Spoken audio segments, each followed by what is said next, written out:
Salut à tous, c'est Rake. Aujourd'hui, on débute une toute nouvelle vidéo qui accompagne, elle, un nouveau concept. J'ai réussi à faire une première phrase en enchaînant convenablement et en disant tous les mots sans faute. Vous pouvez m'applaudir, non je déconne.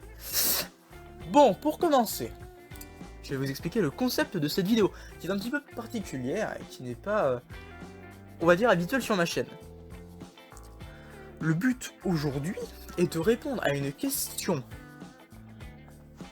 qui est complexe, qui, pour qu'on puisse la répondre, on a besoin de données scientifiques. Est-ce qu'il y a un quelconque rapport avec le stop motion dans cette vidéo? Non. À part que probablement le personnage que vous avez en face des yeux est animé en stop motion. Voilà, oui, je bouge le bras, salut. Bon, stop. Pour commencer, je vais vous expliquer, je viens de vous dire que le but était de répondre à une question complexe. La question d'aujourd'hui qui va inaugurer ce nouveau concept est: qui est arrivé en premier, l'œuf ou la poule? Oui, je vais répondre dans cette vidéo à cette question, alors qu'on est sur une chaîne de stop motion. Le décalage est dans mon cas beaucoup trop drôle. Bref.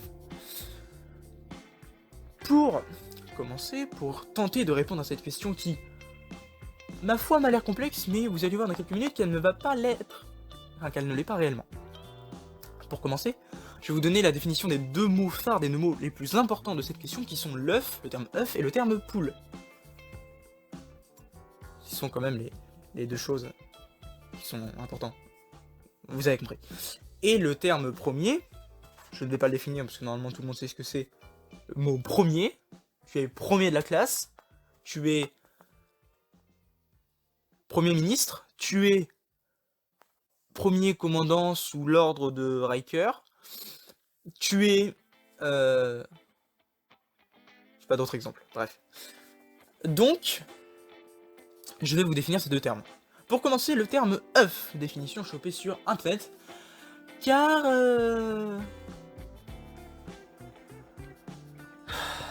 Comment ça se fait que ce dictionnaire est aussi lourd? Walker? Ouais. T'es sûr que tu le rattrapes? Oui, je te dis. Vas-y, balance-le. Ok, si tu y tiens. Oh merde. Voilà, vous avez une petite aperçu d'une scène passée. Donc, le terme œuf, excusez-moi, sa définition. C'est un corps dur et arrondi que produisent les femelles des oiseaux. J'ai bugué sur une définition, bref. Je vais relire parce que j'adore rendre ces vidéos insupportables. On va continuer dans cette lancée. C'est un corps dur et arrondi que produisent les femelles des oiseaux, qui contient le germe de l'embryon et des substances nutritives. J'ai réussi à ne pas m'arrêter. Deuxième définition, le terme poule, qui va être défini dans quelques secondes par votre... Je cherche une fin de phrase, mais j'en ai pas. Bref. Je sais très bien que je vais répéter le terme bref plusieurs fois dans cette vidéo, parce que j'aimerais couper les moments où il y a de la gênance comme actuellement, pour pouvoir partir sur quelque chose de logique et d'instructif. J'ai extrêmement de mal à le faire. Bref, ça fait la 5e fois. Poule. Femelle du coq, oiseau de basse-cour à aile courte et arrondie, à queue courte, à petite crête dentelée. J'adore appuyer les dentelés. Toutes les syllabes de toute la définition. Deuxième étape. La réponse directe, parce que je suis quelqu'un de... Je cherche des thèmes de... Excusez-moi, je cherche des termes de flatterie, sauf que je n'en trouve pas. Je suis quelqu'un de... rapide. Embêtant. J'avais un autre mot plus vulgaire, mais je vais pas le dire. Et... amusant, j'espère. Parce que si vous vous emmerdez depuis 2-3 minutes, c'est un peu de ma faute. Même 5 minutes d'ailleurs. Donc réponse directe de ma part. C'est l'œuf qui est arrivé en premier. Car petite connaissance personnelle, ce qui n'est pas noté sur ma fiche de notes. Les dinosaures, des reptiles, si j'espère ne pas dire des conneries, qui étaient là bien avant les poules. J'accentue toutes mes syllabes. Bien avant les poules, produisaient ce qu'on peut appeler, ce qu'on peut considérer, ce qu'on peut définir comme un œuf. Comme des œufs, quoi. Et donc, si on reprend la question du début, qui est arrivé en premier entre l'œuf ou la poule, eh bien je vous dis, je l'affirme, je l'exprime de manière explicite, que ce sont les œufs, pas les yeux, hein, les œufs, qui sont arrivés avant les poules.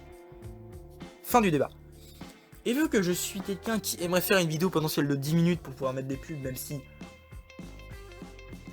ça n'aura aucun intérêt vu qu'on reprend un cliché de YouTube. Bref. 6ème fois. Je crois que ça fait la 6ème fois. Je vais reformuler tout simplement la question de base qui est...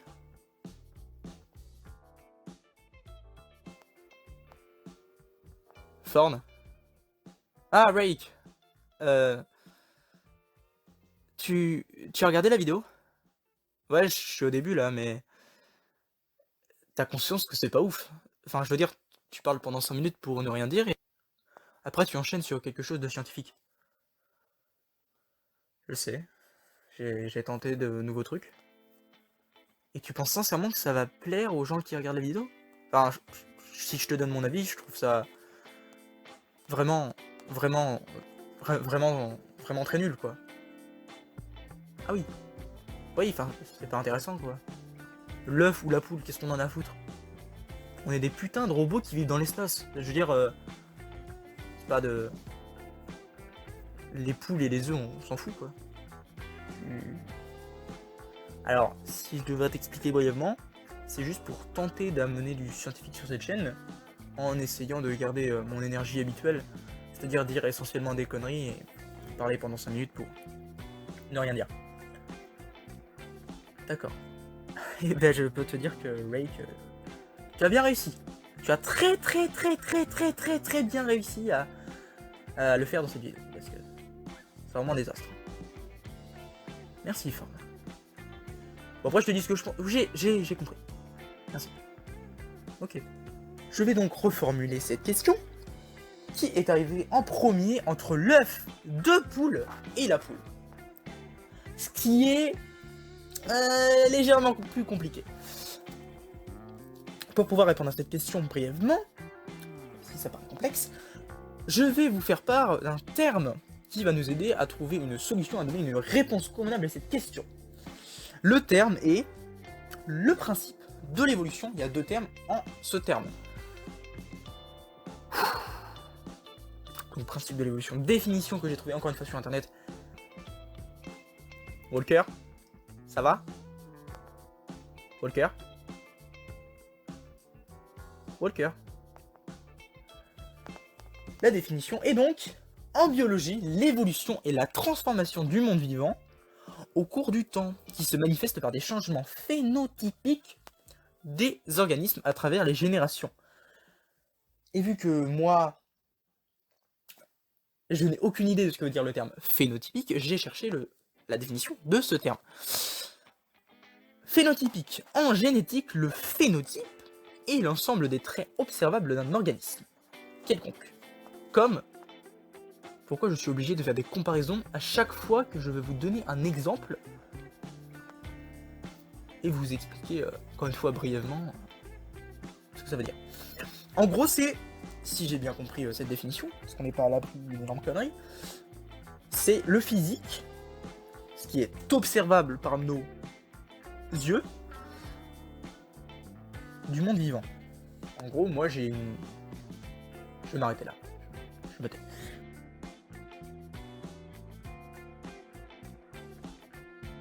Re-salut à vous. Alors il y a eu un petit cut avec le moment précédent. Un cut de quelques jours pour raison de... On va dire de montage intensif. Parce que j'ai pas d'autres termes pour vous expliquer en gros pourquoi il y a eu un cut. En gros, je me suis rendu compte pendant le montage que la vidéo durait 18 minutes. Et vous êtes en train de vous dire actuellement que la vidéo actuellement est à 9 minutes. Il y avait... Il y avait presque 10 minutes pour une seule ligne dans mes notes. Ce qui signifie que quand je n'ai pas beaucoup de notes ou même un schéma à respecter dans mon dialogue, je me perds. Mais là, je me suis perdu pendant 8 minutes. C'est un petit peu long, quoi, pour finalement se répéter. Donc, je me suis dit que valait mieux recommencer, quoi. Et donc, pour continuer cette vidéo et essayer d'être bref et concis pour la fin, je vais directement répondre à la question finale, qui est donc, en reprenant la question que j'ai reformulée précédemment, qui est arrivé en premier entre l'œuf de poule et la poule. Je vais répondre directement que c'est l'œuf de poule et je vais vous expliquer derrière ce qui, pour moi, sera plus simple dans l'explication et vous n'aurez pas 8 minutes de blabla pour finalement se répéter une vingtaine de fois. Et donc, les termes de évolution, de principe de l'évolution, et le terme phénotypique, pas le terme phénotypique mais bref, les deux vont nous servir pour pouvoir appuyer ma réponse. C'est à ça que servent les définitions que je viens de vous énoncer. Premièrement, l'évolution. Donc comme ce qui est dit dans l'évolution, dans le principe de l'évolution, il y a la transformation du monde vivant. Donc au fur et à mesure du temps, le monde vivant change, évolue, y compris, on va dire, la branche générationnelle de la poule. Ça avance de génération, d'années, de siècles, de millénaire en millénaire, et ça arrive à un individu qui va être l'ancêtre le plus proche de la poule, qui va faire un œuf, et de cet œuf va sortir ce qu'on va considérer, nous, êtres humains, notre système, comme une poule. Et non plus comme l'individu qui a pondu la poule. Et juste pour rire, sans aucune raison, cet individu, l'ancêtre le plus proche de la poule, j'ai vraiment envie de l'appeler Chantilly, peut-être parce que ça fait 5 fois que je fais ce record, et qu'à chaque fois je l'appelais Chantilly, c'est peut-être possible.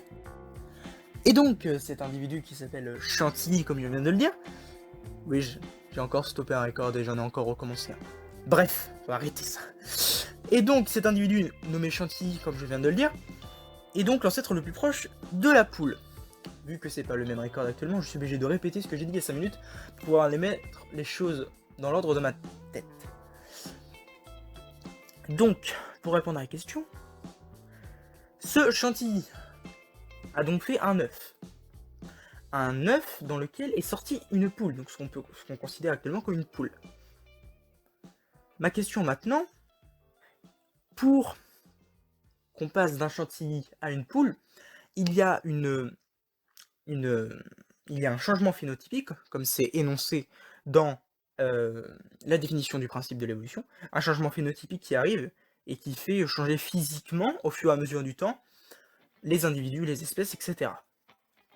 Donc ce mini-changement, parce que tu passes pas d'un Dracofeu à un Carapuce en 5 secondes, ce changement phénotypique était léger, je ne sais même pas lequel que c'est parce que je n'ai absolument pas recherché, sur internet encore une fois. Donc ce changement a lieu, et normalement, d'après ce qu'on a vu tout à l'heure, l'œuf de poule, l'œuf de poule, a des substances nutritives et a les germes de l'embryon. Les germes de l'embryon, c'est quoi? C'est son ADN, logiquement, et c'est dans cet ADN qu'il y a tout ce qu'il faut pour concevoir donc l'embryon, le poussin, etc. au fur et à mesure du temps, et c'est là-dedans qu'il y a le changement phénotypique. Donc ce qu'on peut en conclure, c'est que les germes de l'embryon ont été mis dans l'œuf, avec des substances nutritives comme c'est noté dans la définition de œuf qui est sous mes yeux actuellement. Donc cet œuf est sorti de cet individu nommé Chantilly, c'est vraiment ridicule, et donc de cet œuf est sortie une poule. Donc, avec la définition que je viens de donner, avec l'histoire que je viens de raconter, d'énoncer, on peut en conclure que celui qui est arrivé en premier, c'est un œuf de poule. Là, normalement, la vidéo est terminée, Et j'ai expliqué brièvement pourquoi c'est l'œuf de poule qui est arrivé en premier. Maintenant, je vais dériver un petit peu, être toujours sur le même sujet, au cas où vous n'ayez pas la même définition que moi du terme œuf de poule. Parce que œuf de poule, pour certains, ça va être un œuf sorti d'une poule, qui provient d'une poule, ou ça va être un œuf dont est sortie une poule. Je tiens à vous préciser qu'on n'en a rien à faire, vu que dans tous les cas, les œufs, ils sont constitués pareil. Enfin, c'est la même chose. Donc. Est-ce que je dis ça par manque de connaissances et potentiellement pour essayer d'appuyer mes propos et de faire taire les potentielles personnes qui pourraient dire que ce que je dis est faux. La langue française, bonjour. Oui, voilà, je le dis clairement, c'est clairement ça. Bon, on va arrêter les conneries. J'ai donné ma réponse qui est peut-être fausse, peut-être vraie. Bon, en tout cas, pour cette réponse finale, j'ai fait de la déduction. Voilà, je vais pas me mentir. J'ai essayé d'être logique,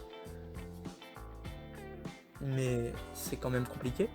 Donc j'ai essayé de faire au mieux. Voilà. Donc c'est la fin de la vidéo. Quel enchaînement nul. Donc c'est la fin de la vidéo. Je viens de répondre à cette question comme je peux. En sortant un petit peu du rôle que je me suis imposé pour faire ce stop motion, pour enregistrer le record de ce stop motion. Je vais parler sincèrement les quelques dernières minutes de la vidéo. Pour dire mon ressenti actuel, je vais vous faire part de mon ressenti final, qui est que j'ai grandement apprécié enregistrer ce record, enregistrer ces fameux dialogues avec mes compères Walker et Form. J'ai grandement apprécié aborder, du moins érafler, peut-être un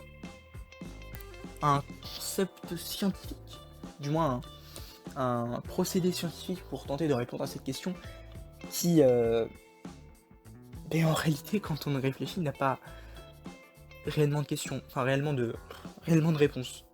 Parce que j'ai totalement déduit la réponse avec une seule phrase en note, donc pour faire une réponse claire et scientifique, c'était mort. Non, pour terminer, j'espère que vous avez grandement apprécié cette vidéo. Petite information avant de terminer, si vous avez d'autres questions potentielles et que ces questions sont complexes à répondre, ont besoin d'une... comment dire ça? D'une fibre scientifique pour y répondre, je vous autorise et même je vous demande de les mettre en commentaire pour que je puisse avoir un prochain épisode dans cette fameuse série qui, actuellement, dans mon esprit, n'a pas encore de nom. J'espère encore une fois que vous avez grandement apprécié la vidéo. C'était le Rake Battle. Ah non. Excusez-moi, c'était le Rake. Je suis vraiment pas du tout apte à terminer cette vidéo. Bref, c'était Rake qui vous dit bye bye.